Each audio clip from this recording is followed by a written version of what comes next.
Alright, there are some major updates to talk about when it comes to wildfires in the West. Just based on the satellite imagery, you can pretty easily see which main three fires we're going to be diving into throughout the course of this video. We've got the Bootleg Fire up here in Oregon, which is now over 250,000 acres.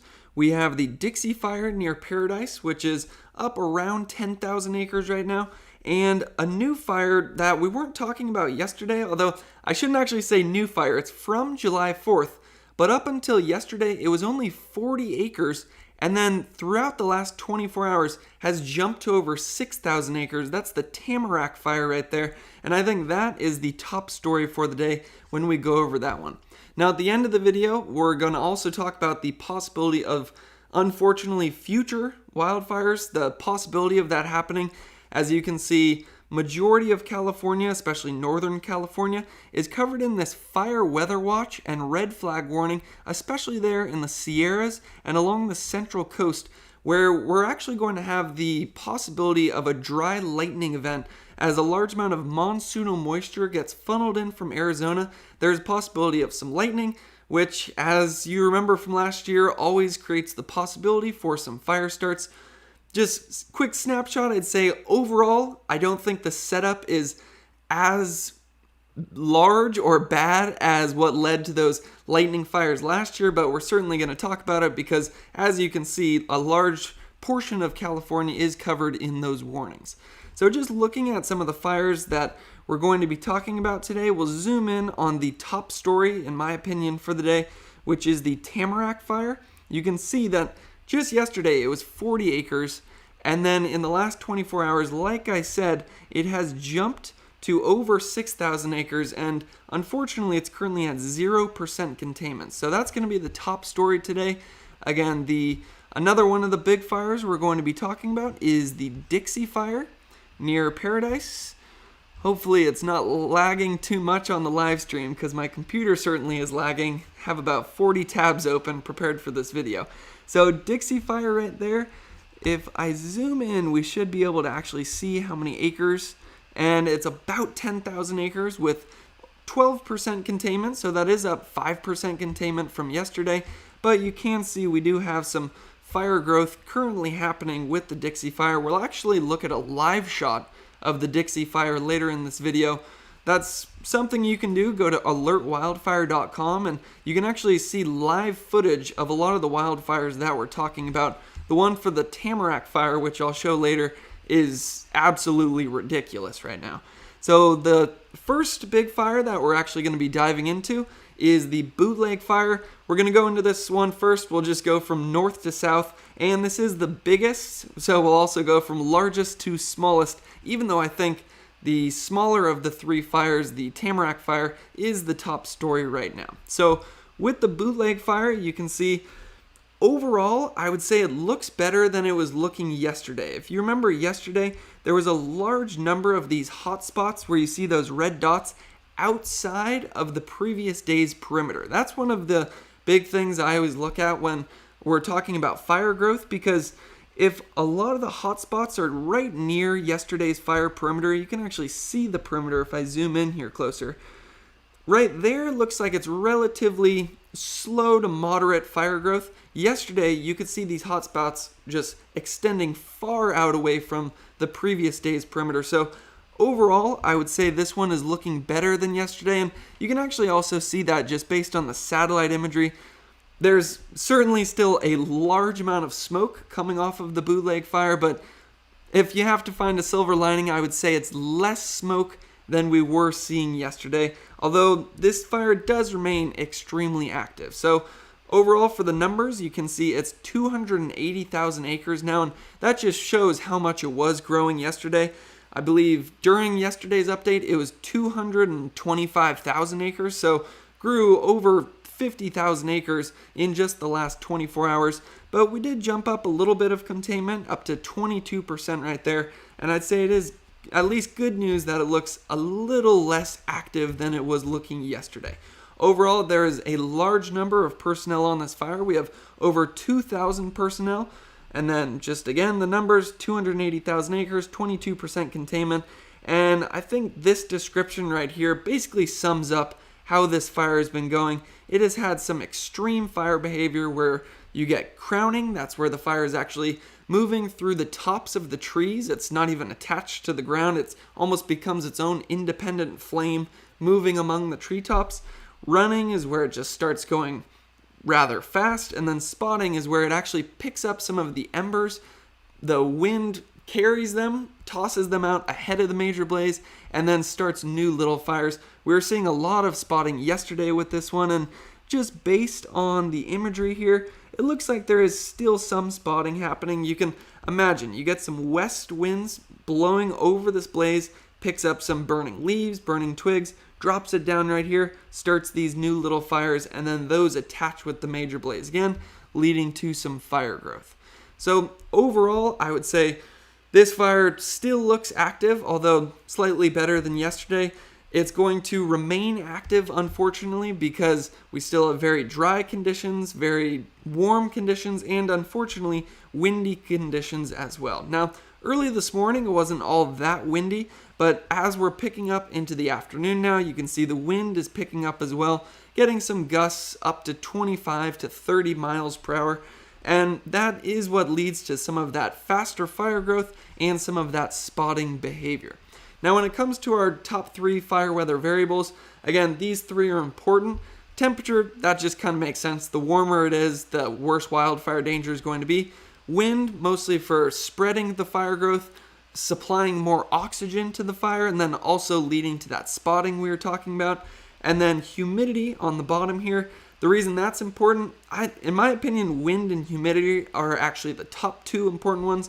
Wind for that fire spread, but humidity because the drier the air is, the drier the fuels get, and then the easier it is for that fire to spread, which makes sense if you've ever tried to start a campfire with a moist log or a dry log. You certainly know that a dry log is much easier to catch fire and just burns much hotter and faster. So looking at the 3 most important fire weather variables for the Bootleg Fire, you can see today we are up into the low 90s. That is relatively warm. And then tomorrow, unfortunately, looking like we're going to be a couple of degrees warmer.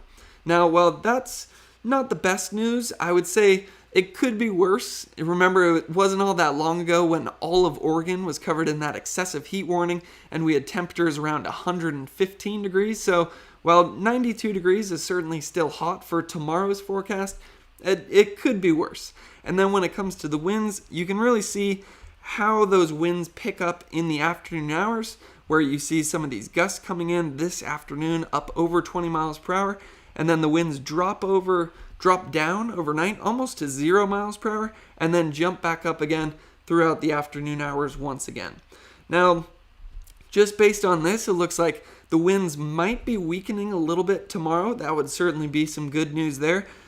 Although it looks like we're going to be drier tomorrow. Now, that's not a huge surprise because as you get warmer temperatures, it just makes sense that your relative humidity is going to be lower. As air gets drier, it expands, and then the amount of water in that is less, so your humidity drops. So you can see throughout this afternoon, very dry conditions into the teens for our relative humidity. It shows that we get some recovery overnight, although where a lot of this fire is burning in the higher elevations doesn't see all that much of recovery. That means it stays dry throughout the nighttime hours. And then unfortunately tomorrow afternoon looks like we're getting even drier, with some places even seeing some single-digit relative humidity values.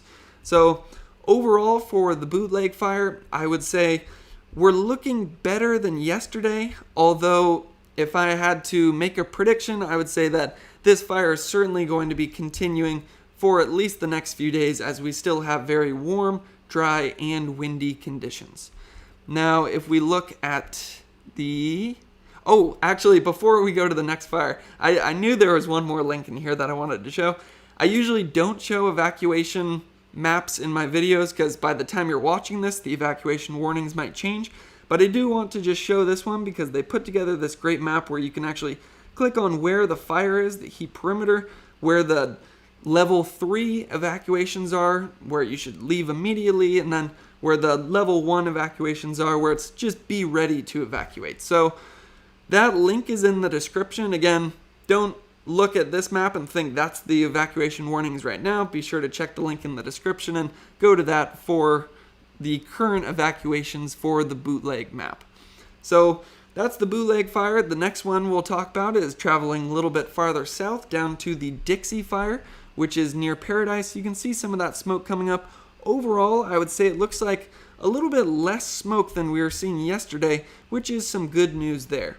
Now, we can actually see what this fire looks like. Oh, yeah, it's actually playing. I thought it was going to pause because it wasn't loading. This is currently what the Dixie Fire looks like, or what it's looked like throughout the day today. You can see that smoke plume jumping up right there, and then you see another one pop up to the left here. So certainly still seeing some active fire behavior, and it makes sense why you could see that smoke on the satellite imagery.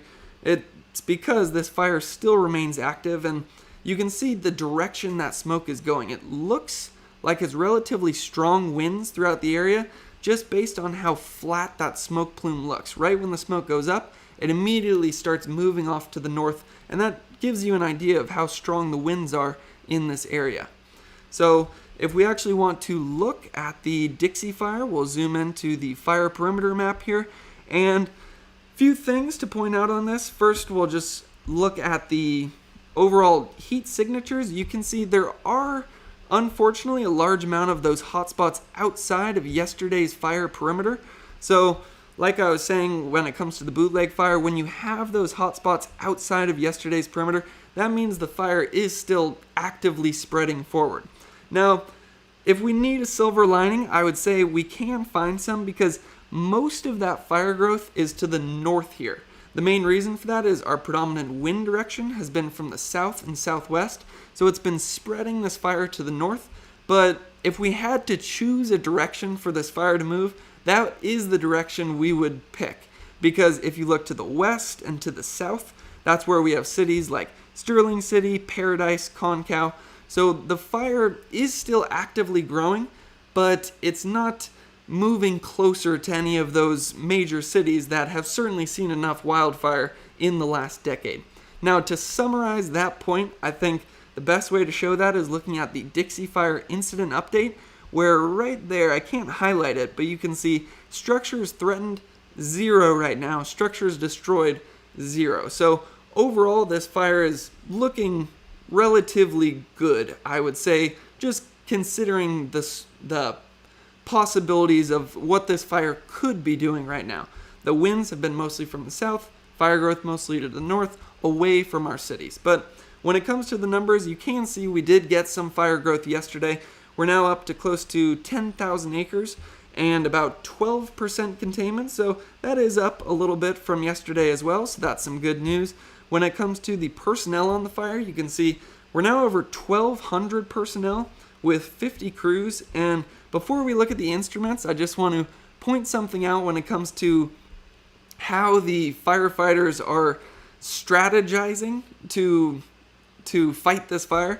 On the west side, that's where they're digging a lot of lines, using a lot of equipment, tanks, or not, dozers, helicopters, airdrops, that kind of stuff, to protect the major cities. So really trying to make sure they have some good containment there. They're actually able to use some of the previous fire lines from the North Complex that, remember, I was doing all those update videos on last year.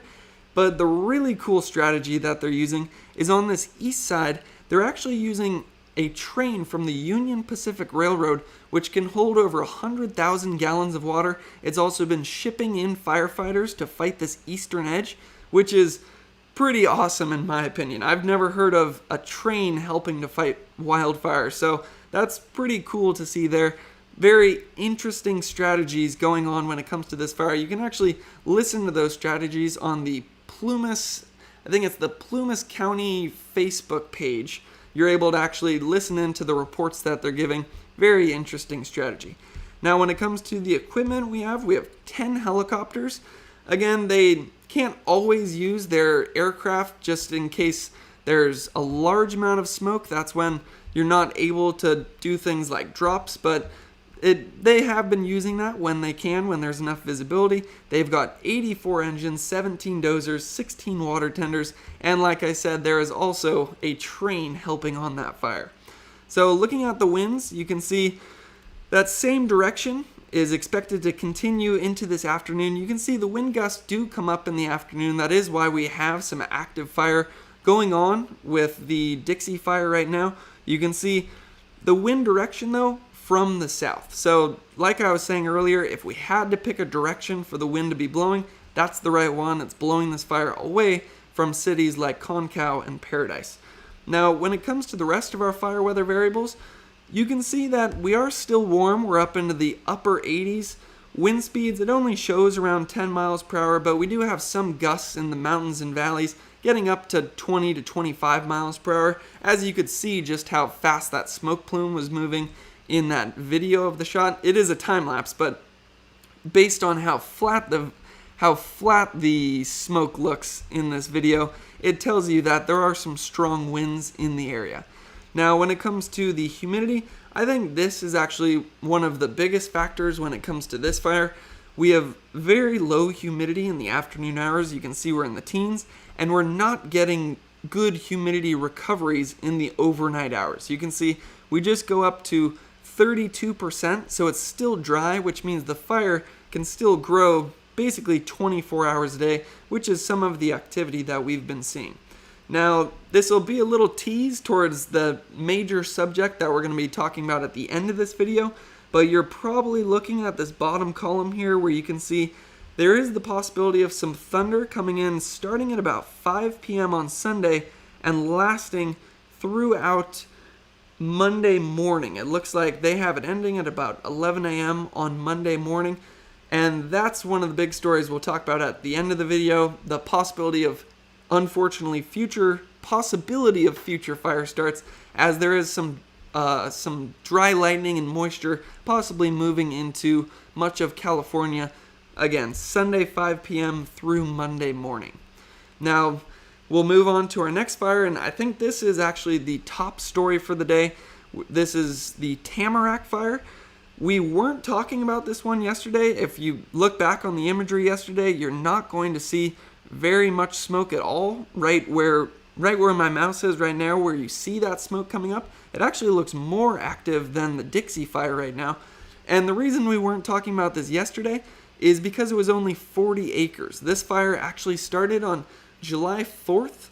I think it was due to lightning, which is a little suspect. July 4th is certainly a time when there's lots of fireworks as well, but the official reports say it started due to lightning on July 4th, and over that entire time span up to yesterday, it had only grown to 40 acres, and then with some of those warm, dry, windy conditions, in just the last 24 hours, it has jumped to over 6,000 acres. That is just the still shot imagery of it right now. You can see why we're seeing all that smoke coming off of this fire. It looks extremely active right now, and we can actually see the video. So it burned throughout the night.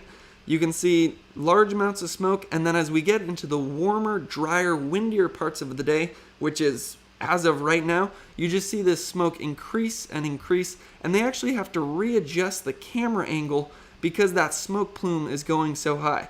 Right there you can actually see some pyrocumulus clouds, and unfortunately we're most likely going to be seeing even more of that kind of fire behavior and smoke plume behavior tomorrow as more instability moves into the region and some more moisture, which favors large pyrocumulus clouds like this. Now, that right there, I think we can almost just rewind that last part of the video because this fire is extremely active this afternoon. It's not very often that you look at one of the alert wildfire cams and you see something like that. So that's, I think, the top story for the day, something that I'm certainly going to be following extremely closely over the next 24 hours. I'll hopefully be doing another video tomorrow. If not tomorrow, then I definitely will be on Monday morning. So if we actually zoom in here, you can notice they don't even have a fire perimeter around this because yesterday the fire perimeter, like I said, was just 40 acres. So it's almost entirely this new growth of the active hotspots. Looks like the majority of the most intense fire is to the northwestern edge right here, where you see some of those yellow dots. That's where you have more intense fire. And I think the main thing I'm concerned about at this point, the main thing I'm watching closely is as this fire gets closer towards Markleyville. Hopefully I'm saying that right, but I know that is one of the areas where we do have some evacuation warnings in place, so always be sure, don't take my word on it when it comes to evacuation warnings. Stay updated with the local resources when it comes to both local evacuations and what roads or forests are shut down. So just given the heat signature right there, I would say the overall snapshot to take away is large amount of fire growth in the last 24 hours. Again, yesterday it was 40 acres, and right now, as of about 2 hours ago, it is now up to 6,600 acres. So very active fire. This is the top one that I'm going to be following, and I'm not sure if they just haven't updated this yet or if there's still only 50 personnel on this fire, but I would imagine if there is only 50 personnel on this fire right now, that is quickly changing. I would almost put money on it that this page right here just hasn't been updated yet. I would imagine they're just bringing hundreds of firefighters to this fire, probably as I record this video. Going to be especially interesting to see how that number changes the next time we talk about this one. So just looking at the winds, you can see that was part of the problem of what has led to this growth. This is the area out of the 3 fires that has the strongest winds.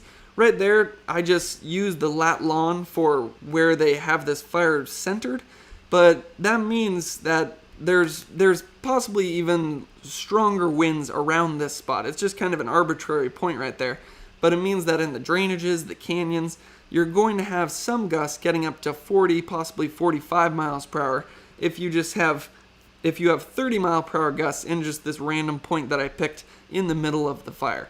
So as you can see, that strong wind is going to be continuing throughout this afternoon and even into tonight as well. Slightly calming down tonight, still some gusts around 15 miles per hour, and then unfortunately we're going to see those winds come back up again tomorrow afternoon. Now, I know people are probably thinking this while you're listening to this video, how loud the fan is. Again, that is actually just my computer. I have 40 tabs open right now, so the computer is working just about as hard as it can, if you were wondering what that background noise is.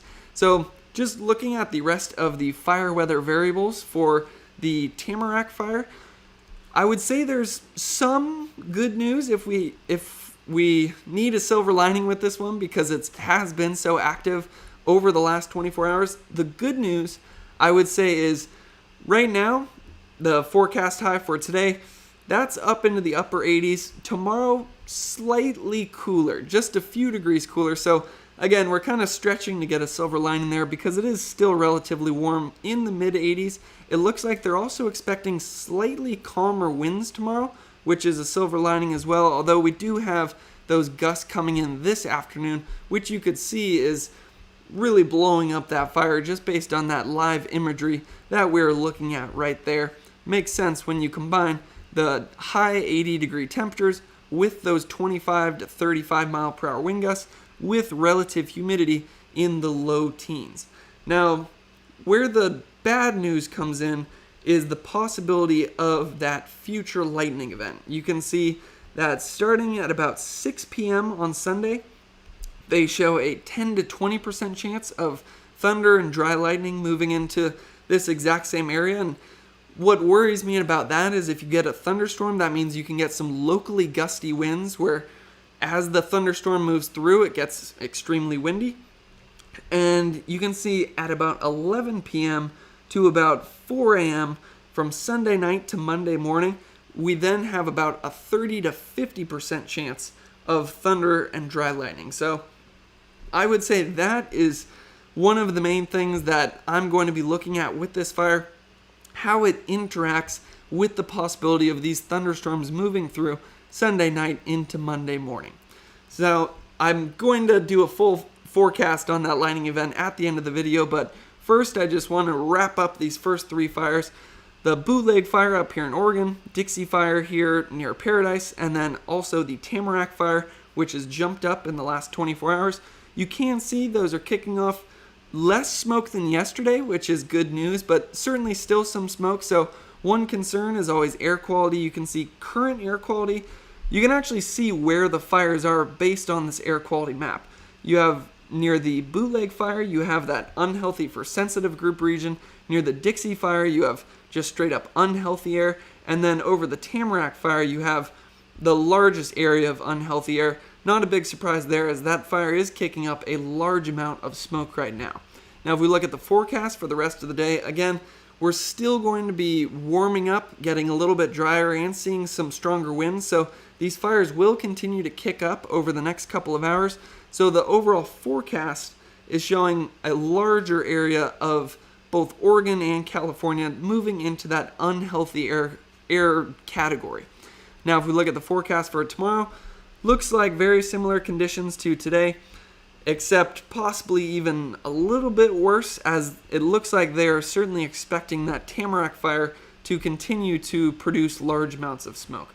Now, if we want to actually see how this smoke will be changing, you can see early this morning, just kicking off minimal amounts of smoke, and then as we get into the warmer parts of the day, that's where it really starts picking up, and we get some more of that unhealthy air moving throughout Oregon and California, mostly due to the Bootleg Fire, Dixie Fire, and the Tamarack Fire. So just looking at those fires just one more time, we'll zoom into the Bootleg Fire first. That one overall looking, if we need a silver lining, it is looking better than yesterday, although still seeing some very active growth and some extreme fire behavior. Large amount of hot spots with that one. Did grow over 50,000 acres yesterday. It's up to 273,000 with 22% containment.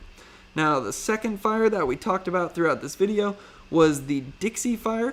Overall, I would say this one is looking pretty good. The firefighters have some great strategy on this one. It is still actively moving, as you can see with the large amount of hotspots outside of yesterday's fire perimeter, but it's moving in the right direction. It's moving away from places like Concow and Paradise, and in the weather forecast we saw the winds are remaining mostly from the south, so we'll expect to see that northerly fire growth continue. So when it comes to the numbers for the Dixie Fire, again, that's around 10,000 acres, but we do have a little more containment today, up to 12% containment. Then what was the top story today was the Tamarack Fire. Again, this one was 40 acres yesterday, and as you can see, large amount of growth in the last 24 hours. That one is up to over 6,000 acres, and we currently have 0% containment, although I'm sure there are a large amount of resources on the way to that fire right now. Again, I usually don't go over any evacuations in these videos just because by the time you're watching it, the evacuations might change. But again, that's always the main thing that you should do, go to local resources and get what they're saying when it comes to evacuation warnings. Now, another fire that we were talking about yesterday but dropped out of the top 3 to talk about today was the Beckwourth Complex. And the reason we're not focusing on this one today is you can see overall throughout the fire, not seeing very many hotspots anymore. We almost have full containment on this entire eastern edge and southern edge. You do see some of these hotspots on the northern edge here, but overall containment is up to 70%, although that did become the first fire for California's 2021 fire season to go over 100,000 acres. Now, we also have some good news when it comes to the River Fire. I believe it's right there. That one is still around 10,000 acres with 64% containment, but if we actually zoom into the map here, you'll see that there are not many hotspots left on this one. You might have better eyes than I do, but I currently don't see any new hotspots on this one, so looks like firefighters are going to be able to get some great containment on that one over the next couple of days, and hopefully we'll be able to take some of those resources, bring them up to the Tamarack Fire. Now, if we go a little bit farther north, we can look at some of the fires that started a while ago up in Northern California. These were some of the first ones that I started to follow this season. The Salt Incident, that one is over 12,000 acres, but again, that one's basically wrapped up 95% containment. Firefighters are most likely just working on mop-up at this point. If we go north from that one, you can see the Lava Fire. That one is 26,000 acres, 77% containment, but just like the river fire. If we zoom in there, looks like there's a couple hot spots maybe on this eastern edge still moving up towards Mount Shasta, but overall that one looking great right now. And then if we want this good news to continue, we'll go up to the Tennant Fire, which did get over 10,000 acres but is now at 100% containment, not seeing any more of those hot spots. So overall, that was the summary for the fires. Now we'll finally get into the possibility of future fires. I know the last thing I want to do is pile even more on you, but this is one of the top stories going on right now in the world of weather and wildfire, especially for California, so we should be going over it. So you can see that the majority of Northern California, and even stretching into Oregon as well, is covered in that fire weather watch and that red flag warning that is especially into the Sierras. Main reason for that red flag warning in Sierras, that's going to be the combination of some strong winds, some dry air, and the possibility of these lightning storms coming through.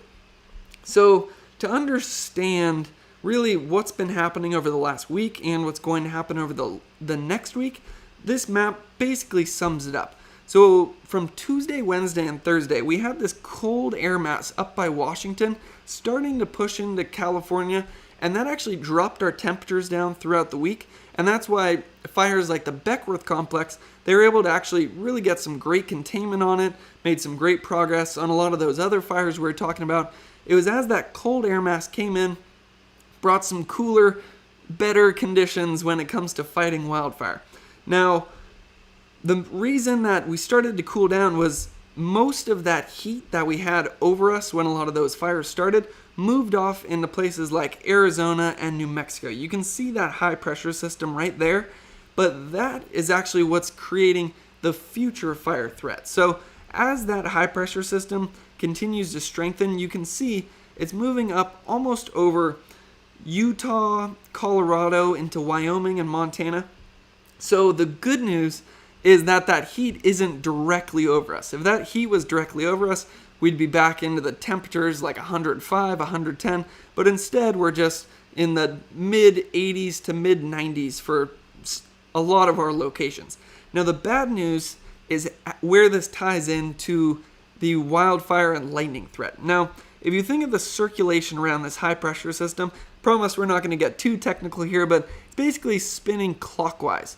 And we have a large amount of monsoonal moisture over Arizona here that basically just gets funneled in from Mexico, large amount of moisture over Arizona. And what this high pressure system is doing with its clockwise rotation is taking some of that moisture from Arizona and pushing it into California. So you can just think of how that's spinning and rotating, takes moisture from Arizona, drops it right into California. If you want to actually see how this works, you can see that basically paints the picture of why we've been having a lot of these wildfires recently.